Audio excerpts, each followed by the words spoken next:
Great. I'm streaming now. I'm going to go ahead and record. Okay, cool.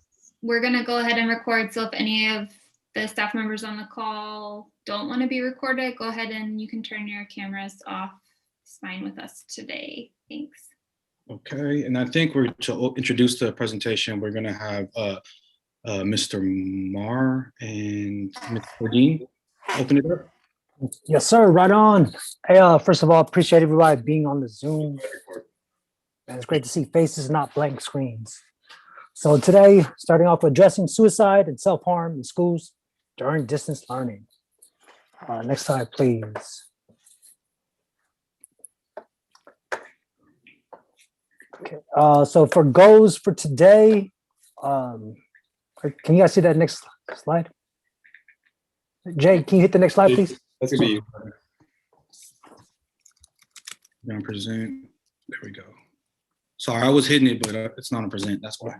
Goals for today: review state and SFUSD board policies, define terms and examine district data, highlight SFUSD protocol and learn staff roles and responsibilities during distance learning. Next slide, please. Why are we here? AB 2246. Starting 2017-2018 school year, all public and charter schools in California must have a policy that addresses prevention, intervention, and follow-up plans. California is the first state in the nation to adopt this. Mandate was updated to include K-6 students as well. The policy must address support for high-risk students, training for teachers, staff, including plan for how staff should respond to suicidal students or students who have reported suicidal ideation or intent. And next slide, please. So I think one of the concerns that we hear a lot from staff is that I'm a teacher, I'm a para, security guard, etc., not a trained mental health professional. And click next slide.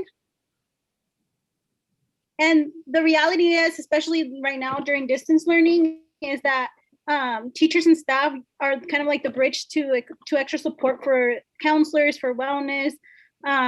Y'all get to interact more with our students, especially in the classroom.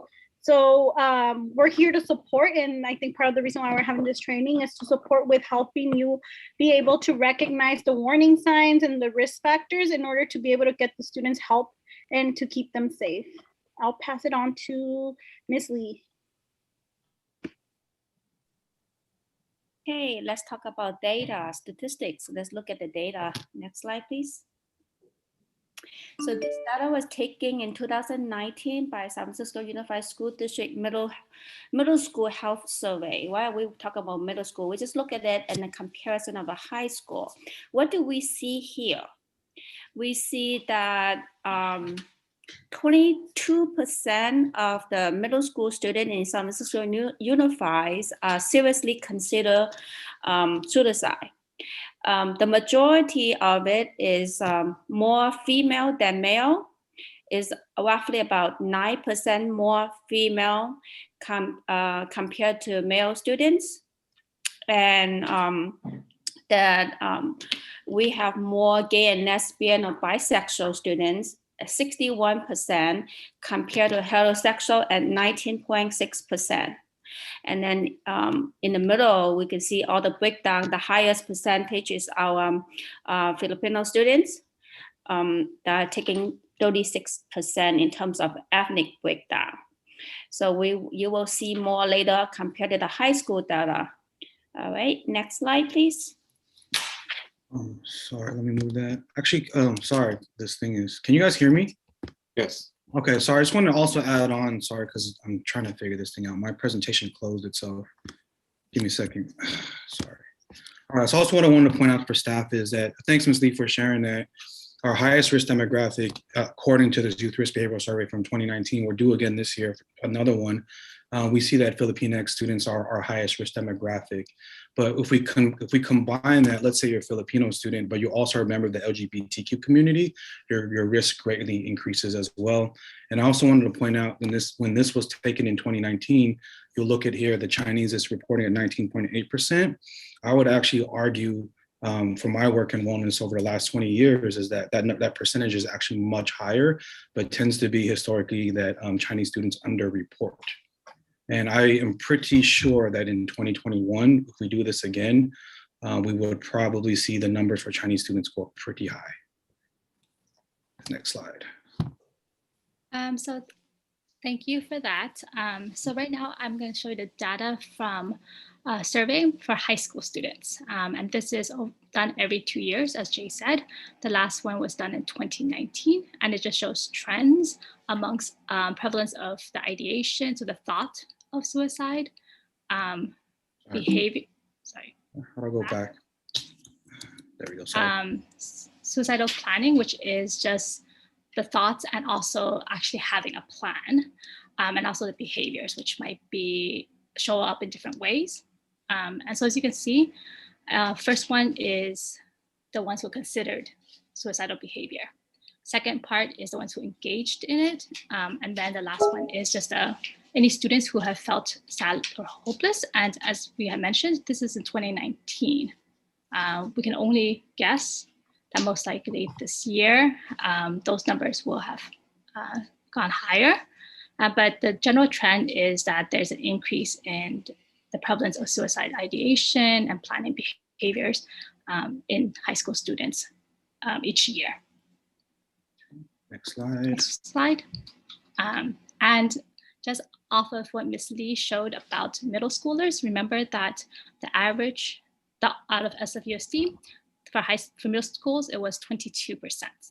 That increases to 31% in high school.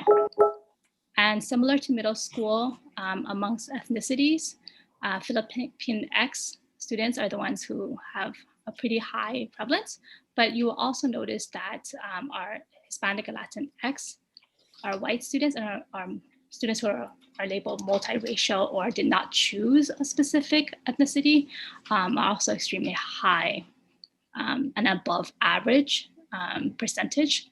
And similarly to middle school, the orientation does have an impact. And just to reiterate what Jay said, if a student identifies as multiple identities, as far as LGBTQ and multiple races, that prevalence of suicide ideation and behavior is also compounded. Next slide. Okay. Then now we're going to hear from the school psychology department around some definitions and behavior patterns. So I'm going to go kick this off on behalf of the team. So here's some definitions, just as a review. Suicide is death caused by self-directed injurious behavior with any intent to die as a result of that behavior. Suicidal behavior, a non-fatal self-directed potentially injurious behavior with any intent to die as a result of the behavior. Suicidal behavior may or may not result in injury. And then lastly, suicidal ideation, which is thinking about, considering, or planning for suicide. Next slide. And then there's self-harm as well. Self-harm, yes. Deliberate self-inflicted harm resulting in tissue damage without the conscious intent of suicide, also called self-inquiry, SI, or non-suicidal self-injury, and SSI. And I think it's also important to consider for the teachers as well that just because a student is self-harming or self-injuring does not necessarily mean they're suicidal. But oftentimes students that are suicidal do have a history of self-harm, but they're not always directly linked. Okay.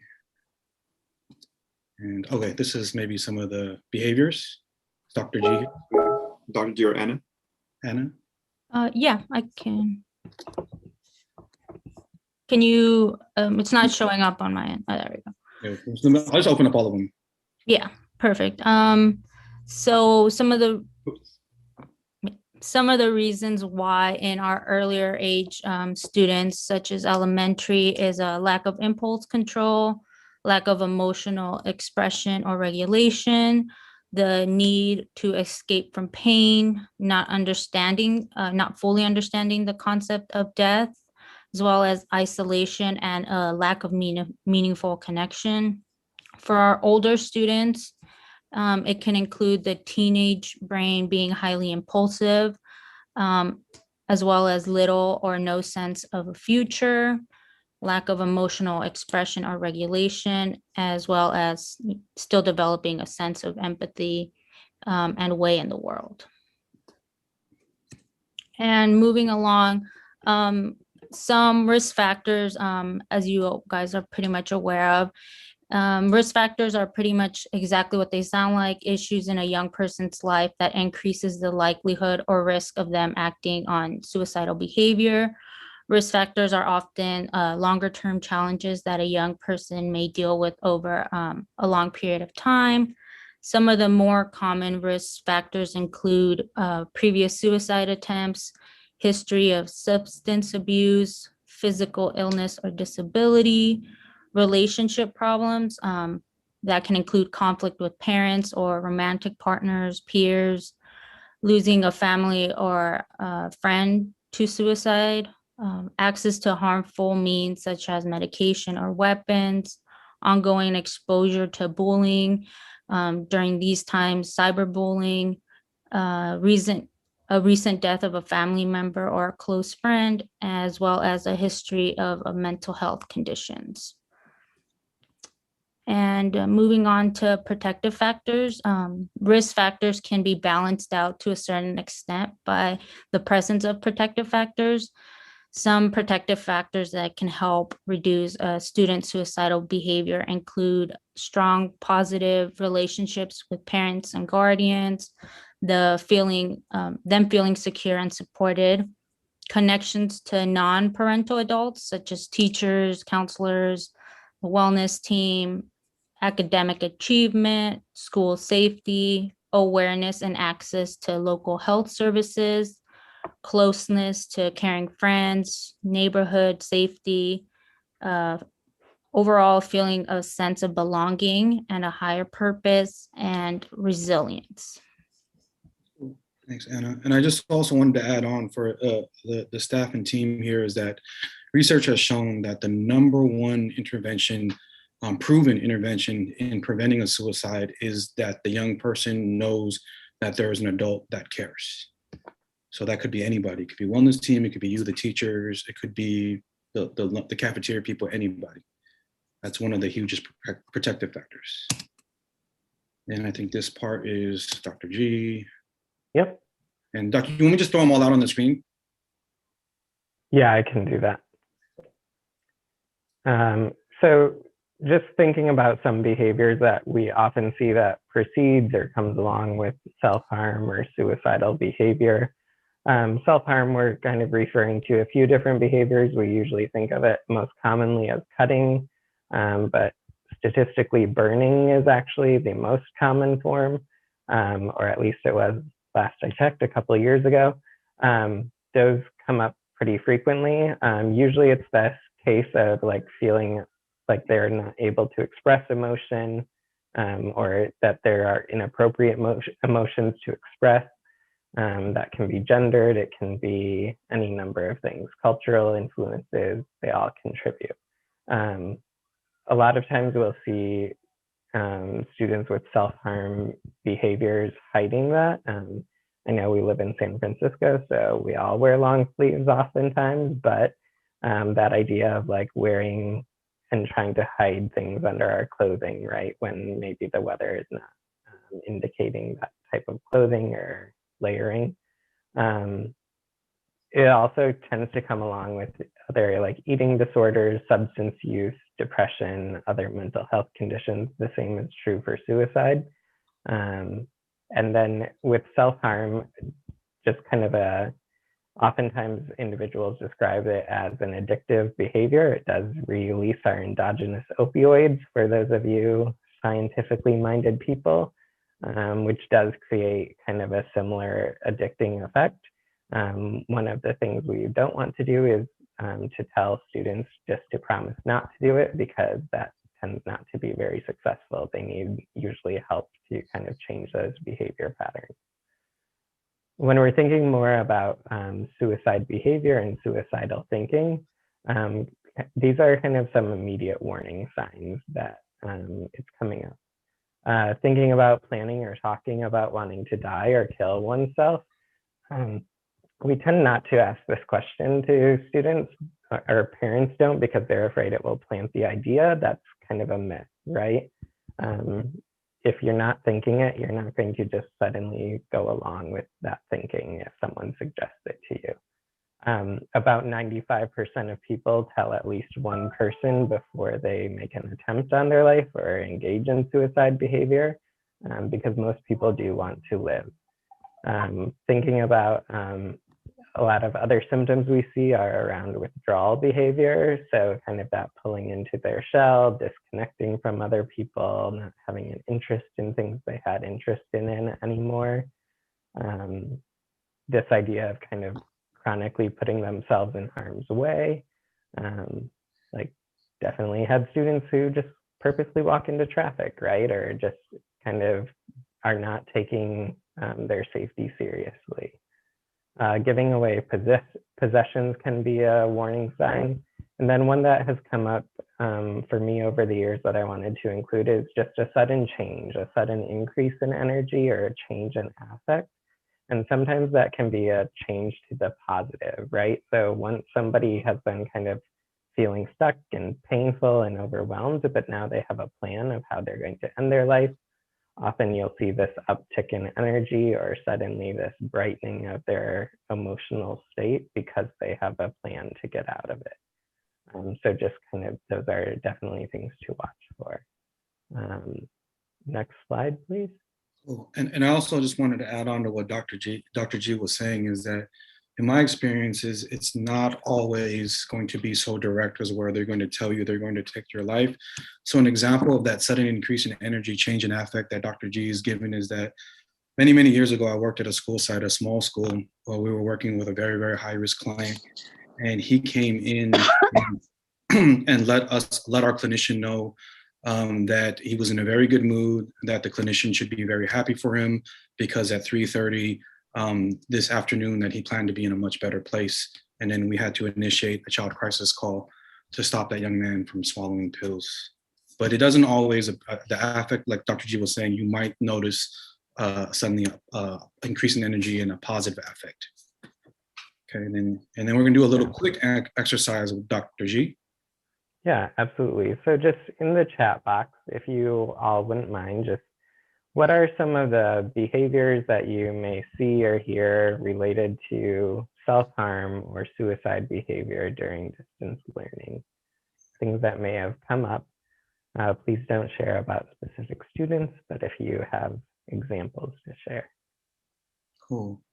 Then, well, while folks are going ahead and doing that with the chat, we are on limited time, so I'm going to go ahead and push forward with the presentation.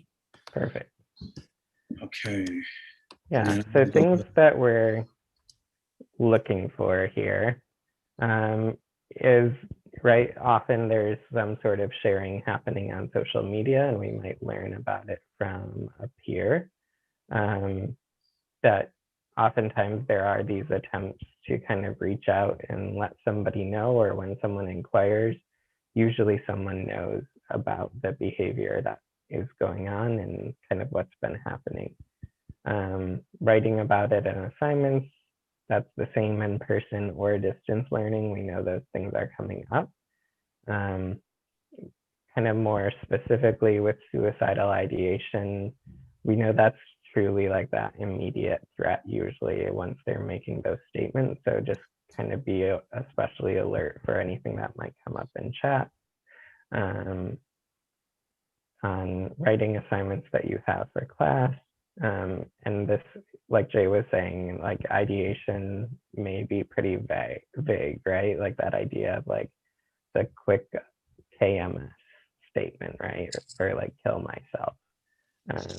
But noticing like kind of that repeated pattern of things coming up and just wanting to check in and see what's going on if they share that. That idea of, yeah, just noting, right, sudden reports of increased sleep or loss of appetite. Circadian rhythms right now are just off because of time change and everything else, but just be kind of aware of those things as they come up. And then just that interest in weapons, other dangerous objects, And another one that I would add here is just kind of related around seeing violence as a way to solve problems. So we know the presence of a firearm in a home, even if the firearm isn't identified as the method for ending their life, it increases the risk because of the presence of a gun. So just some things to be aware of. Thanks, Dr. G. One more slide. Yep. During the pandemic, we've especially been concerned about this. Nationally, we've seen suicide rates were up anywhere from 150 to 300% in the past 2 years for adolescents. Across the country, it's either the number 1 or number 2 cause of death among that young adult group of teens to young adults up to 25. And during the pandemic, there are some articles about kind of what is increasing our students' risk. This increase of isolation, less peer interaction, less parental supervision, changes in family resources and structure because of job loss or resource loss, housing loss. So we know all of those things contribute. And it's also been this idea that we can't really tell them what the path looks like ahead, right? That's been our frustration as educators, is like, are we in the classroom in 2 weeks or are we going to go back in 5 months? And so thinking about those things and realizing that can create this kind of learned helplessness or hopelessness that increases our risk for depression and suicidal behavior. And then just difficulty accessing more mental health. Right now, it's been really amazing that now you can get telehealth and it's reimbursed and recognized in a way that it wasn't before the pandemic. And as many of you know, our students may lack the privacy or ability to access some of those services in a way that feels supportive in their home environment. So just to be aware of that. And then we just always have to assume they have access to means until we're able to prove something else. Whereas at school, we had some increased environmental control. That's all that I have for everyone. Thanks. Yeah, cool. And then thank you, Dr. G. And then I'm gonna very specifically, this is probably the part of the presentation that relates most specifically to teachers. What is the specific SFUSD protocol around crises or suicide? And I'm gonna go over that. So this first slide is pretty much what I would be doing as a wellness coordinator or school social worker. So what would happen is that, let's say you learn as a teacher in an assignment, maybe on a test, or a student emails you and says they're thinking about taking their life. What I would do is I would notify, if I'm not available, notify an administrator or a counselor immediately, but always notify the counselor, probably NEPO as the administrator, and then myself. I will go and meet with that student, and then I will assess the student. I'll conduct a risk assessment and to see, is this a low, medium, or high risk, and then operate off of that. Most of 90% of the referrals I receive for these kinds of assessments are pretty low risk. But occasionally we will have some that require a hospitalization or child crisis. After I've assessed, if I determine the risk, then I will take it to a higher level. I will tell the core team, which is probably going to be necessary or appropriate, we will inform a parent or guardian. After that, we will plan around that student's safety and support. We will record and document, and then we will continue to meet with that student and family, as well as the core team, to provide ongoing support and follow-up. And so I know there's a lot of acronyms in the district. I like to call this one ACT-PRO. That's assess, consult, tell, plan, record, and ongoing support and follow-up. Cool.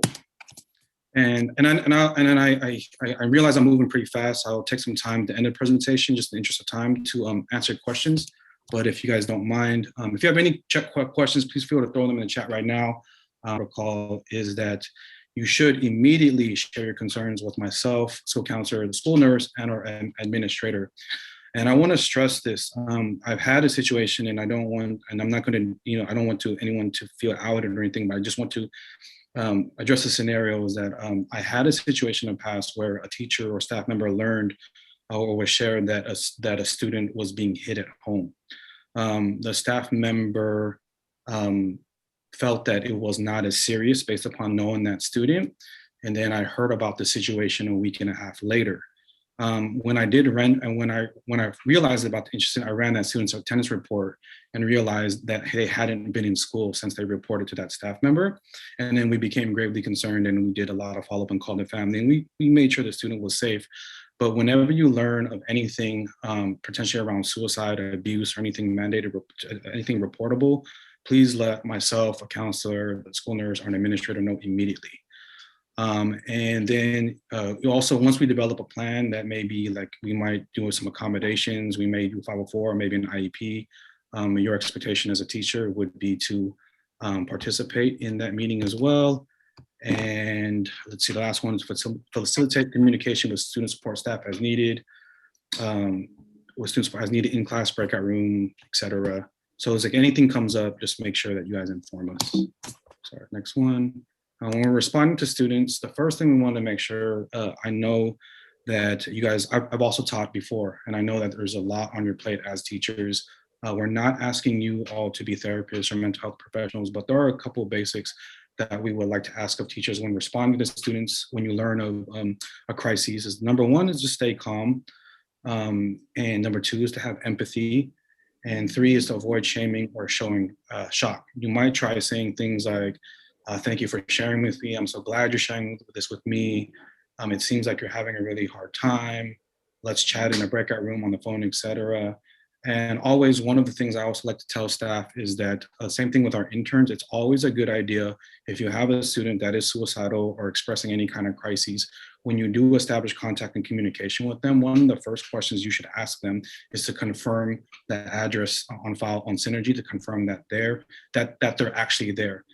In the event that for whatever reason they have to hang up the phone, or they get disconnected, or they get triggered and say they're going to take their life, and then they hang up, is that we need to be able to call a child crisis and send them to the address.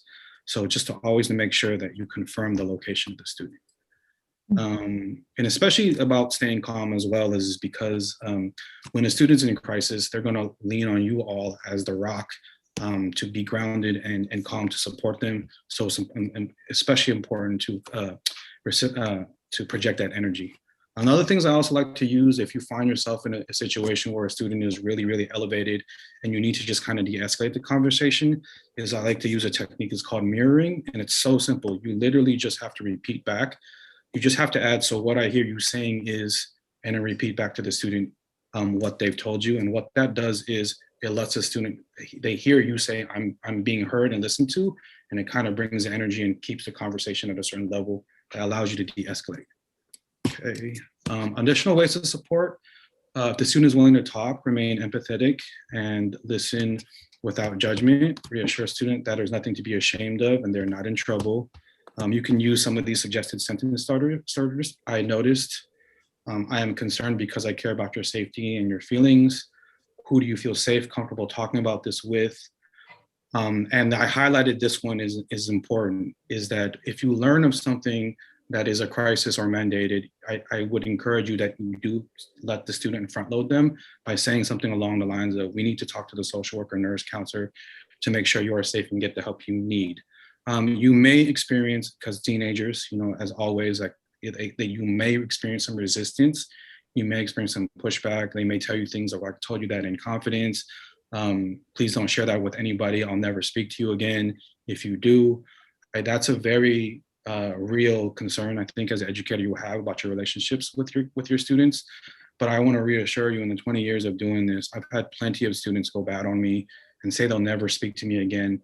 But after we go through the process and they realize it actually helped them out, it's not as invasive as they thought it was, they always come back and thank me, several weeks later, for intervening on a very serious situation in their life. Okay, let me see this. Different folks coming in. Some communication considerations. If a student reveals sensitive information, remain calm and listen with empathy. Avoid showing shame or shock.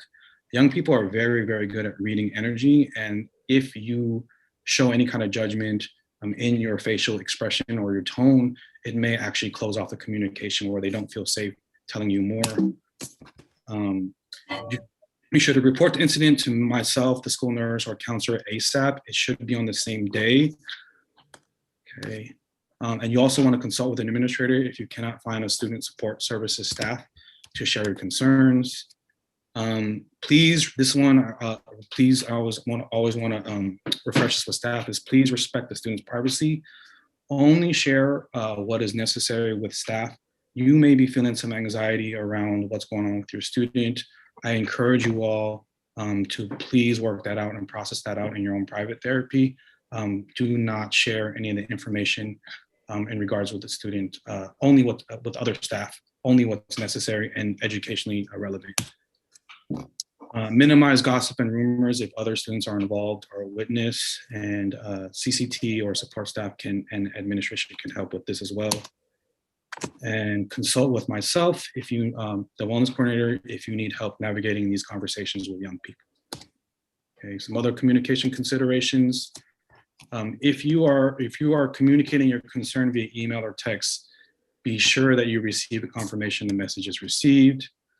Don't keep suicide information secret or private. So even if the student has asked you to do so, risk of self-harm or suicidation cannot be kept confidential. Is one of those things that you're required by law to mandate and report. Never assess a student. So some of you may feel like in the moment that you would want to. That's okay to keep a conversation going, to continue to build rapport and keep your relationship going with the student.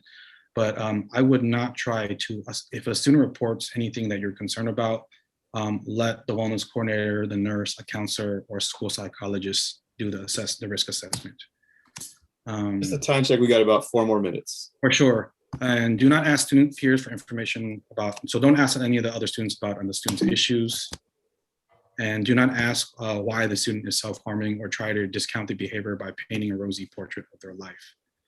Okay. And I have, Tara, do you want me to just cover this? I can go ahead if you want, and then if I miss anything, please, pop in. Ooh, jump right in.